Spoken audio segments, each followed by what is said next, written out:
I never thought a metal shed would become the biggest battle of my life. Until the day I received the certified letter from the HOA board president, Deborah Mitchell, informing me that my generator storage was in violation of community standards and needed to be removed within 30 days. The whole mess started on a Tuesday morning in August when I was sipping coffee on my back patio in my neighborhood of Willow Creek Estates, just outside Phoenix, Arizona. My name is Oliver Quinn, and I had lived in this planned community for 3 years without any major issues. Sure, the HOA had their quirks like most associations do, sending out notices about trash cans being visible from the street or grass being a quarter-inch too long, but nothing that ever really affected my daily life. That changed when the summer monsoon season hit Arizona with a vengeance, and power outages became a regular occurrence in our area. After sitting through my third blackout in 2 weeks, losing hundreds of dollars worth of food in my refrigerator and sweltering in the 100-degree heat without air conditioning, I decided enough was enough. I went down to Home Depot and purchased a Generac Guardian Series standby generator, a solid investment at $8,000. The generator itself was professionally installed on a concrete pad on the side of my house, tucked behind some landscaping and barely visible from the street. The installation company assured me everything was up to code with the city of Phoenix, and I even had the necessary permits filed with the municipal building department.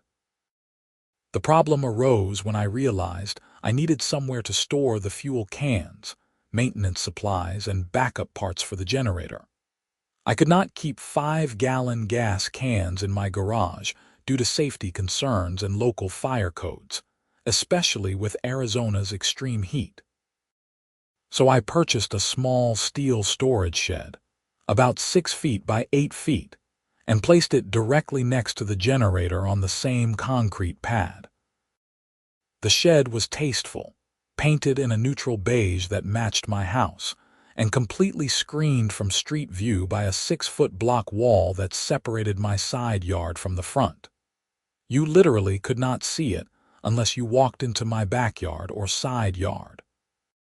That is when Deborah decided to make her move. The certified letter arrived on a Saturday, which meant I had to sign for it, and felt that immediate knot in my stomach that comes with official correspondence. I opened it to find a formal notice of violation citing Section 7.3 of the Community Covenants, Conditions, and Restrictions, which apparently prohibited any outbuildings or storage structures without prior architectural approval from the HOA board.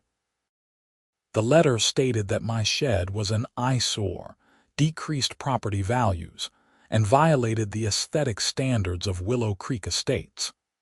I had 30 days to remove it or face daily fines of $100 per day.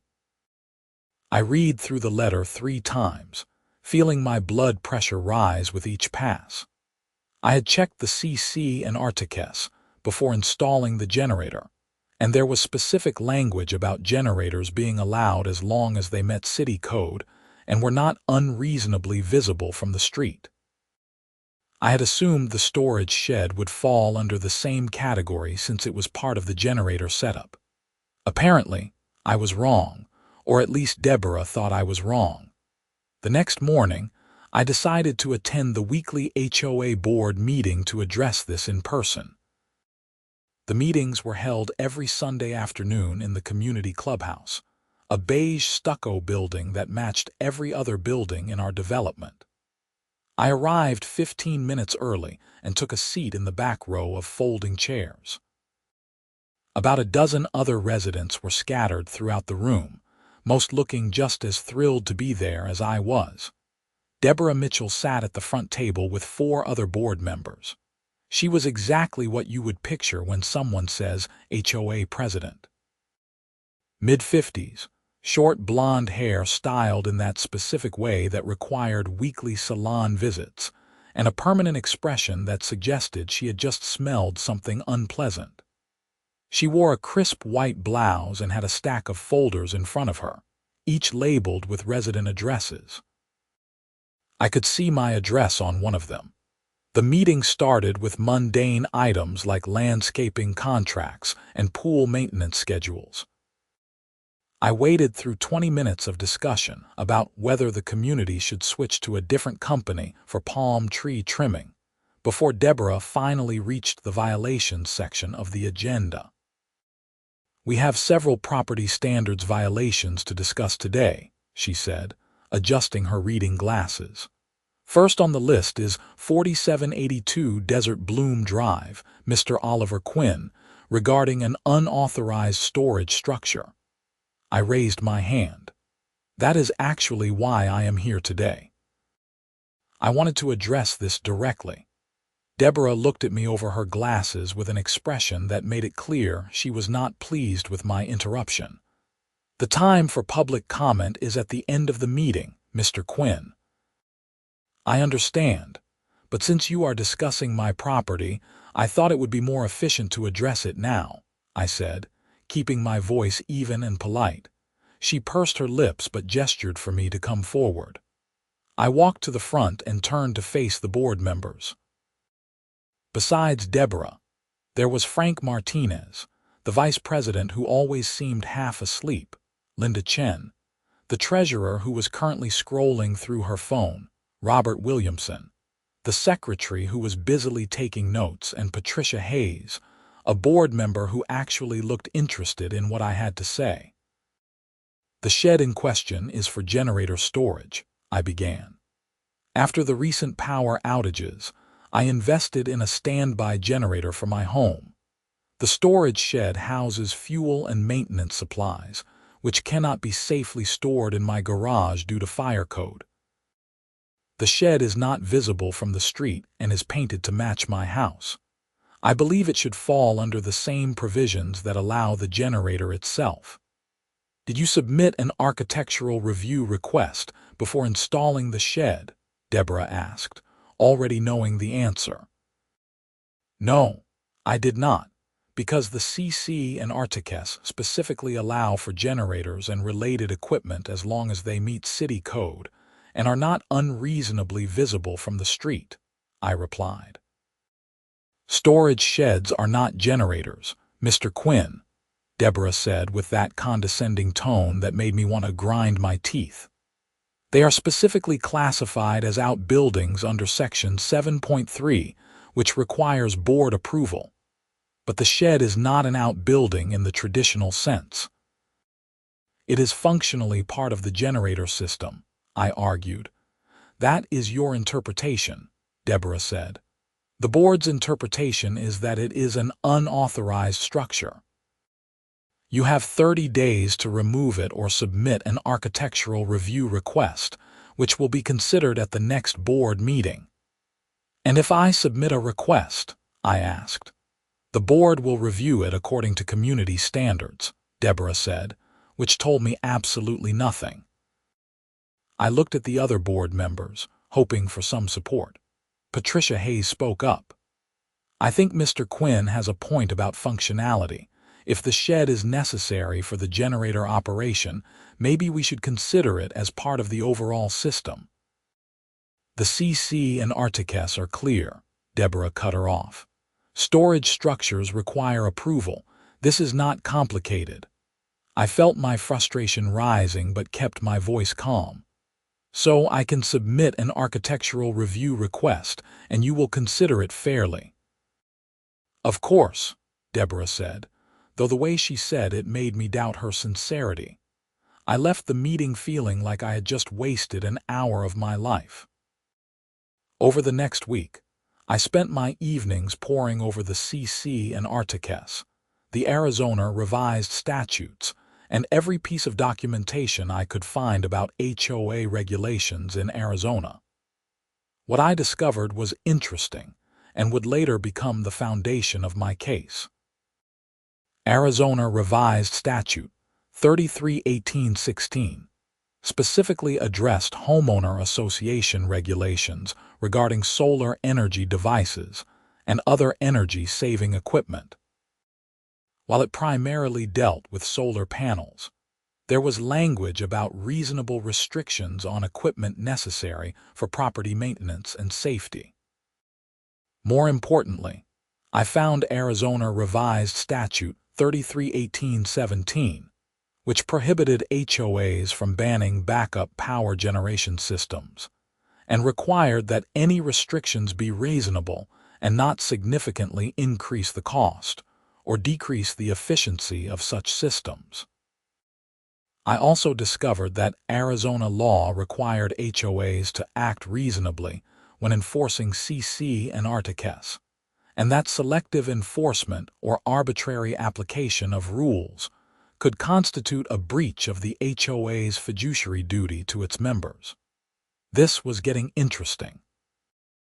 I spent the next 2 weeks preparing the most comprehensive architectural review request in the history of Willow Creek Estates.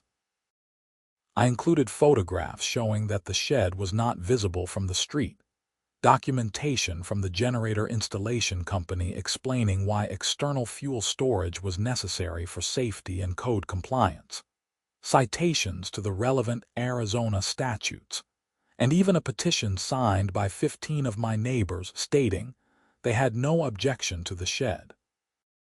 I submitted the 20-page application with supporting documents to the HOA management office on a Thursday, well within my 30-day deadline. The response came faster than I expected. The following Tuesday, I received another certified letter from Deborah. The Architectural Review Committee, which consisted of Deborah and 2 other board members, had denied my request. The reason given was that the shed did not meet aesthetic standards for the community and created a precedent that would lead to other homeowners installing similar structures, degrading property values. There was no mention of the Arizona statutes I had cited, no acknowledgement of the safety concerns, and no explanation of how a shed that was not visible from the street could degrade property values. The letter concluded with a reminder that I now had 2 weeks remaining to remove the shed or face daily fines. I sat in my kitchen staring at the letter and realized Deborah was not going to be reasonable about this. She had made her decision before I even submitted the application. This was about power and control, not about community standards or property values.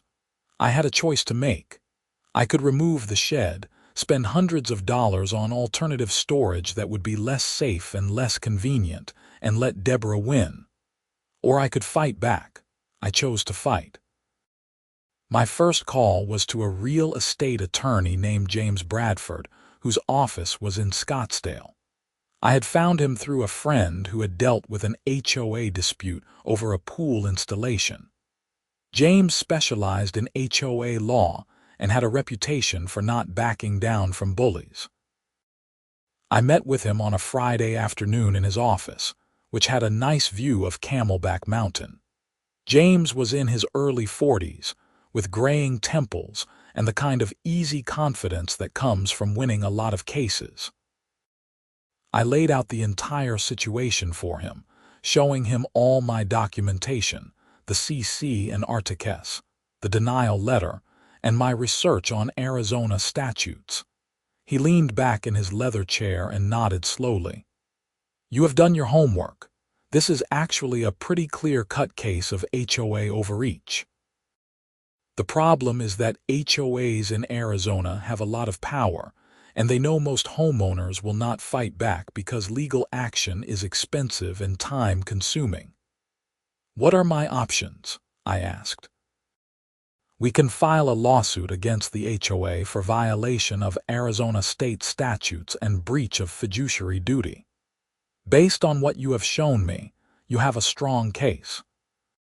The statutes are clear that HOAs cannot unreasonably restrict backup power systems, and requiring you to store fuel in a less safe manner or not have backup power at all would definitely qualify as unreasonable. We can also argue selective enforcement if the HOA has approved similar structures for other homeowners. Do they have other similar structures? James asked. I do not know, but I can find out, I said. Do that. Take photos, document everything. If we can show they approved sheds or outbuildings for other residents, but denied yours, that strengthens our case significantly. Over the next week, I took walks through Willow Creek Estates like I was conducting a surveillance operation. I brought my camera and photographed every shed, outbuilding, gazebo, and structure I could find, and there were plenty.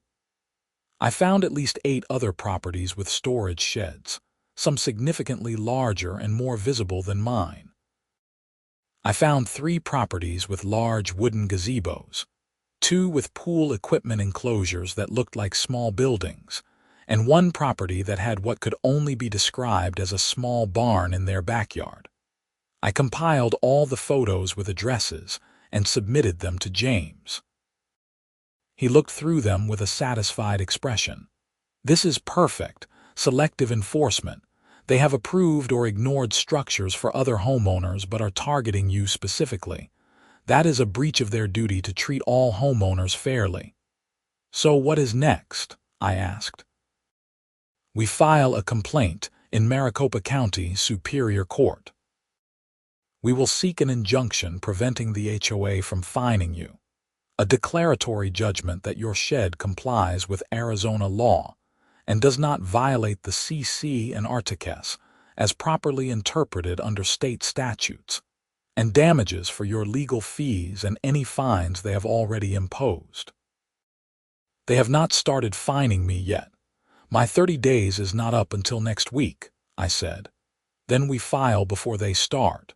It is easier to prevent the fines than to recover them after the fact. James filed the complaint on a Monday morning, 3 days before my 30-day deadline expired. The complaint was a thing of beauty, laying out the facts, citing the relevant statutes, including photos of all the other structures the HOA had approved or ignored, and arguing that the HOA's action was arbitrary, capricious, and violated Arizona law. We requested an emergency temporary restraining order to prevent the HOA from imposing fines while the case was pending. The judge granted the TRO 2 days later. Deborah must have received the court documents the same day because my phone rang that evening. I did not recognize the number but answered anyway. Mr. Quinn, this is Deborah Mitchell. I just received some very disturbing legal documents that indicate you are suing the HOA. Her voice was tight with anger. That is correct, I said calmly. You left me no choice. This is completely unnecessary. We can resolve this like adults without involving lawyers and judges. I tried to resolve it like adults. I submitted a comprehensive application with documentation and legal citations. You denied it without even addressing the issues I raised. You left me no choice but to seek a legal remedy. You have any idea what this lawsuit is going to cost the HOA? Those legal fees come from every homeowner's dues, including yours. You have any idea what your arbitrary enforcement of the CC and Articus is going to cost the HOA when you lose? I countered. Because I have a strong case, Deborah. I have Arizona statutes on my side, I have documented selective enforcement, and I have a judge who already agreed to prevent you from fining me. If I were you, I would talk to the HOA's attorney about settling this before it gets more expensive. She was silent for a moment. The board stands by its decision. We will see you in court, Mr. Quinn. She hung up. Over the next few weeks, the HOA hired a law firm to defend against my lawsuit. They filed a response denying all my claims and arguing that the CC and Articus gave the board broad discretion to enforce architectural standards. They claimed the Arizona statutes, I cited did not apply because my shed was not a backup power system itself, just an accessory structure. They argued that the other structures I photographed were either approved through proper channels or predated the current enforcement regime. James shredded their arguments in our reply brief. He pointed out that Arizona law looks at the functional necessity of equipment related to backup power systems, not arbitrary distinctions between the generator and its required components. He noted that the HOA provided no documentation showing the other structures had been properly approved, and that selective enforcement was still selective enforcement, even if you claimed you were going to start enforcing rules you had previously ignored.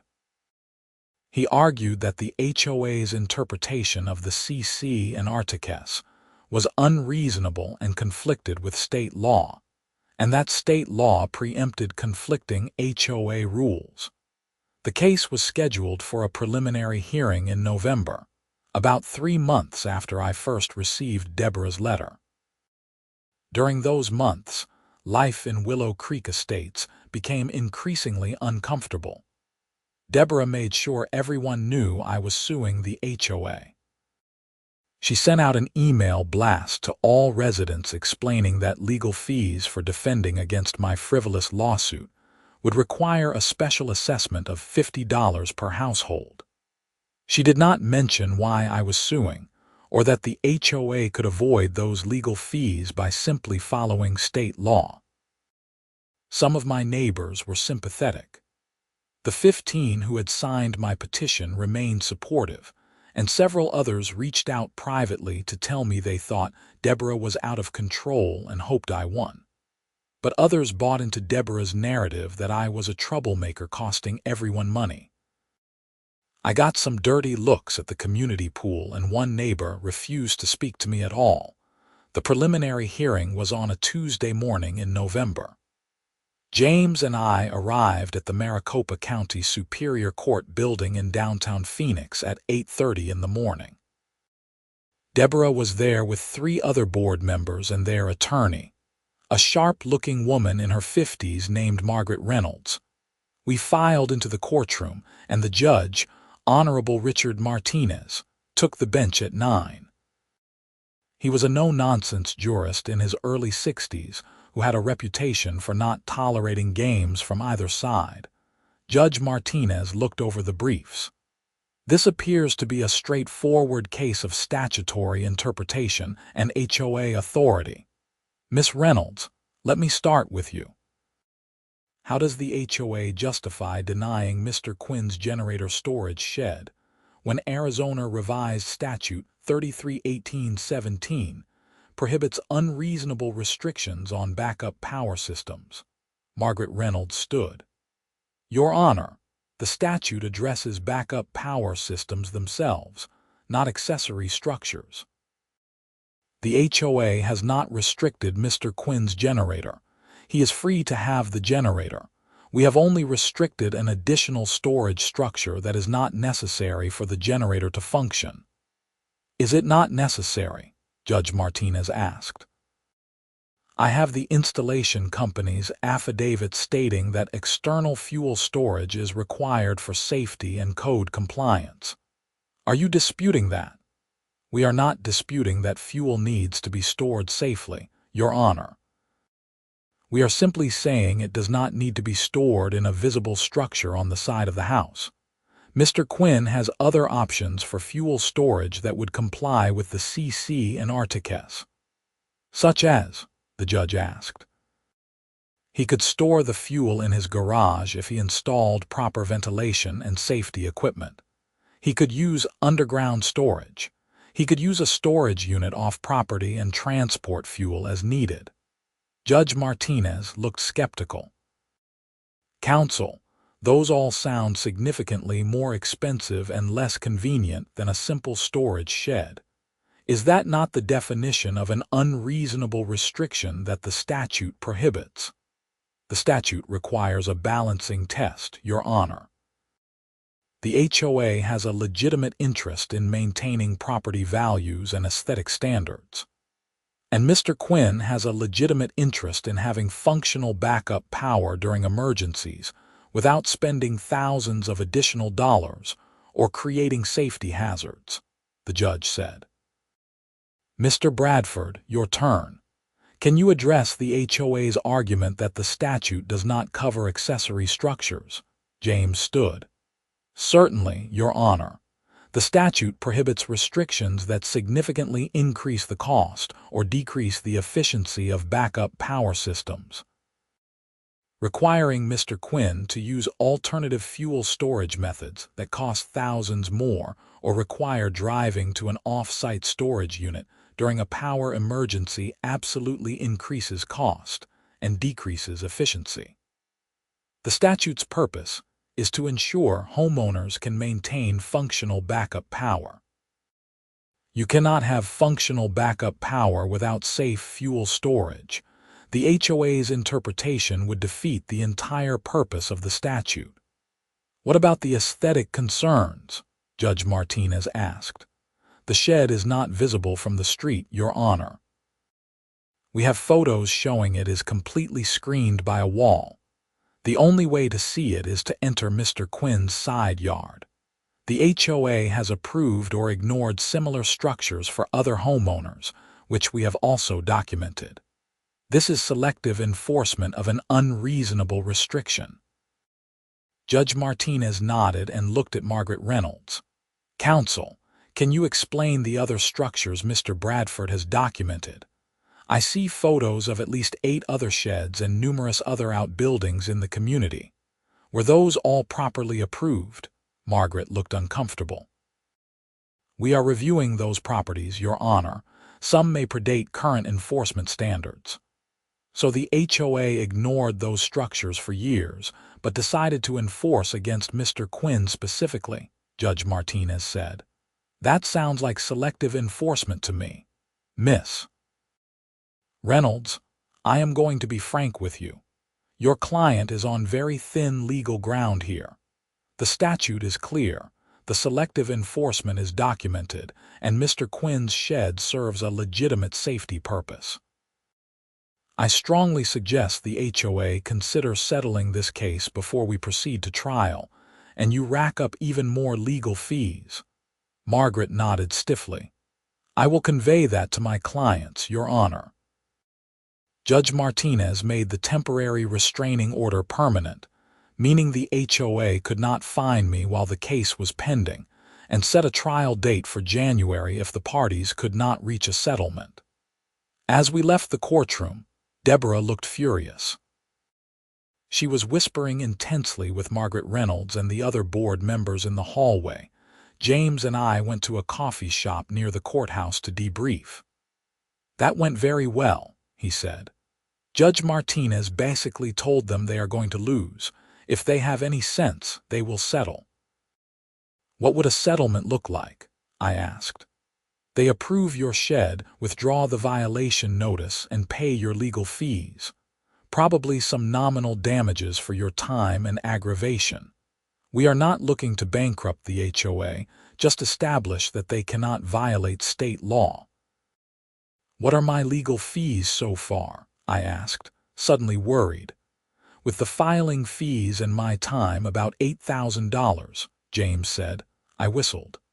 That is as much as the generator cost, which is why most people do not fight their HOA, but that is also why HOAs get away with this behavior. Someone has to stand up to them. We waited a week for settlement discussions to begin. They did not. Instead, Margaret Reynolds filed a motion to dismiss my case, arguing that I had not exhausted administrative remedies within the HOA before filing suit. James filed an opposition pointing out that I had appeared at a board meeting, submitted a comprehensive application, and been denied. There were no other administrative remedies to exhaust. The judge denied the motion to dismiss in early December. That finally got the HOA's attention. Margaret Reynolds called James the day after the motion was denied. They went back and forth for 2 weeks negotiating settlement terms. The HOA offered to approve my shed if I dropped the lawsuit and paid my own legal fees. James countered that they had to pay my legal fees since they were clearly in the wrong. The HOA then offered to pay half my legal fees. James said no, full fees plus $5,000 in damages. The negotiation stalled. We were 2 weeks from trial when something unexpected happened. I received a call from Patricia Hayes, the board member who had been sympathetic to my position from the beginning. "Mr. Quinn, I hope you do not mind me calling you directly," she said. "I got your number from the HOA directory." "Not at all. What can I do for you?" I asked. "I wanted you to know that I have been pushing hard for the board to settle your case. You are right about the law, and this whole thing has been handled poorly. But Deborah is stubborn and has convinced the other board members that settling would make the HOA look weak." "That is unfortunate," I said, "because going to trial and losing is going to look a lot worse and cost a lot more." "I agree. That is actually why I am calling. I have been reviewing the HOA's files and I found something you should know about, something your attorney should know about." "What is it?" I asked, intrigued. 3 years ago, Deborah herself requested architectural approval for a shed in her backyard, a shed that is larger and more visible than yours. The board approved it unanimously, but there is no record of that approval in the current files. "I think Deborah removed it." I sat up straight. "Are you sure?" "I found the original application in the storage boxes in the management office. Someone filed it away separately from the main records. I made a copy. I think you should have it." "Miss Hayes, that could be considered document destruction or spoliation of evidence. That is serious." "I know. And I think the rest of the board should know too. I am bringing it up at tomorrow's board meeting. I wanted to give you a heads up."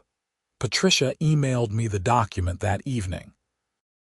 Sure enough, there was an architectural review application from 3 years prior with Deborah's name and address, requesting approval for a storage shed approximately 8 feet by 10 feet, larger than mine. The application included photos showing the shed was partially visible from the street. And there was a board resolution approving it unanimously, signed by all 5 board members at the time, including Deborah. I forwarded everything to James immediately. He called me within an hour. "This changes everything. If Deborah removed this document from the records to avoid it coming up in discovery, that is spoliation. If she denied your application while having an approved shed of her own, that is about as clear-cut selective enforcement as it gets. We need to get this into the record immediately." James filed an amended complaint the next morning, adding claims for spoliation of evidence, and adding Deborah as an individual defendant for breach of fiduciary duty and acting in bad faith. We also filed a motion to compel discovery of all architectural review applications and approvals for the past 10 years. The HOA board meeting that evening was apparently explosive, from what Patricia told me later. She presented the document she found and demanded to know why it was not in the active files. Deborah claimed it was just an administrative oversight, but the other board members were not buying it. Frank Martinez, the vice president, made a motion to remove Deborah as board president and settle my lawsuit immediately. The motion passed 3-2, with Deborah and Linda Chen voting against. Margaret Reynolds called James the next morning. The HOA was ready to settle on our terms. They would approve my shed, withdraw all violation notices, pay my full legal fees, which were now up to $12,000, pay me $10,000 in damages for the stress and aggravation caused by their bad faith actions, and issue a public apology to all homeowners acknowledging that the matter had been handled improperly. Deborah would resign as board president but remain on the board. James asked for one more thing. Deborah had to personally resign from the board entirely. Margaret called back an hour later and agreed. We signed the settlement agreement in mid-December. The HOA cut me a check for $22,000, covering my legal fees and damages. They sent a letter to all homeowners explaining that my lawsuit had been resolved, that my shed was approved, and that the board was implementing new procedures to ensure architectural review applications were handled fairly and consistently. The letter did not mention Deborah by name, but noted that there had been a change in board leadership. I ran into Deborah once more in late December at the community mailboxes. She was pulling envelopes from her box and did not see me approach. When she turned and saw me, her expression hardened. "I hope you are happy," she said coldly. "You cost this community tens of thousands of dollars in legal fees." "No, Deborah," I replied calmly. "You cost this community tens of thousands of dollars by refusing to follow state law and selectively enforcing rules to suit your personal preferences." I just stood up for my rights. Maybe you should have thought about the consequences before you removed that document from the files. Her face flushed red. "I did not remove anything. That was a filing error." "Sure it was," I said. "Either way, it is over now. Maybe the next board president will do a better job." She turned and walked away without another word. I never spoke to her again. The new board president, Frank Martinez, turned out to be much more reasonable. One of his first actions was to hire an independent management company to review all past architectural decisions and create a clear, written standard for future applications. They found 37 properties with structures that had never been formally approved, including Deborah's shed. Rather than go after all those homeowners, they grandfathered in existing structures and implemented the new clear standards going forward. I kept my generator and my storage shed. They performed beautifully during a major monsoon storm in July that knocked out power to our area for 18 hours. While my neighbors were sweltering in the heat and losing food from their refrigerators, my house remained cool and comfortable. Several neighbors asked me about my generator setup, and I was happy to provide information. 3 of them installed their own generators with proper storage sheds, all approved without issue by the new board. My legal victory had an unexpected ripple effect through Willow Creek Estates. Homeowners who had been afraid to push back against unreasonable HOA decisions suddenly felt empowered. At the next annual meeting, residents voted to amend the CC and Articles to include specific language protecting backup power systems and requiring the board to act consistently with Arizona state statutes. They also voted to implement term limits for board members and require annual training on HOA legal obligations. I even joined the Architectural Review Committee myself the following year, wanting to make sure future homeowners did not face the arbitrary treatment I had experienced.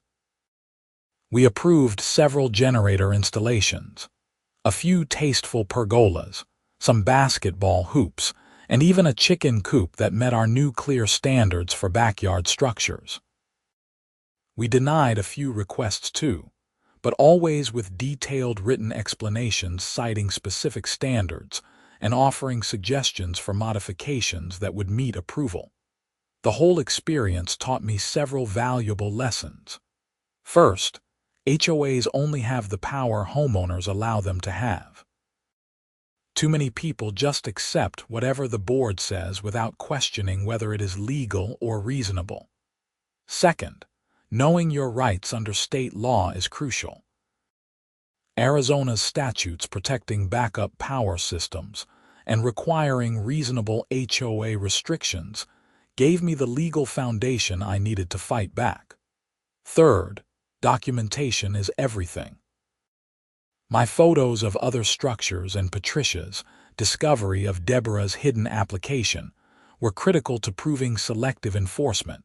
Most importantly, I learned that standing up to bullies works. Deborah counted on me backing down, removing my shed and accepting her arbitrary decision like most homeowners would. When I refused and took her to court with a solid legal case, the whole facade crumbled. The board had to follow the law. Deborah had to resign. And the community became more fair and functional as a result. The $22,000 settlement was nice, essentially paying for my generator and legal fees while giving me some compensation for the months of stress. But the real victory was establishing a precedent that the HOA could not violate state law or selectively enforce rules. That precedent protected not just me but every future homeowner in Willow Creek Estates. I still live in the community today. My generator and storage shed are still right where they have always been, fully approved and functioning perfectly. Every time I look at them, I remember the battle it took to keep them there and feel a sense of satisfaction. I stood up for my rights, I followed the legal process, and I won. In a world where HOAs often seem like petty tyrants, that matters. The generator kicked on automatically during another power outage last month.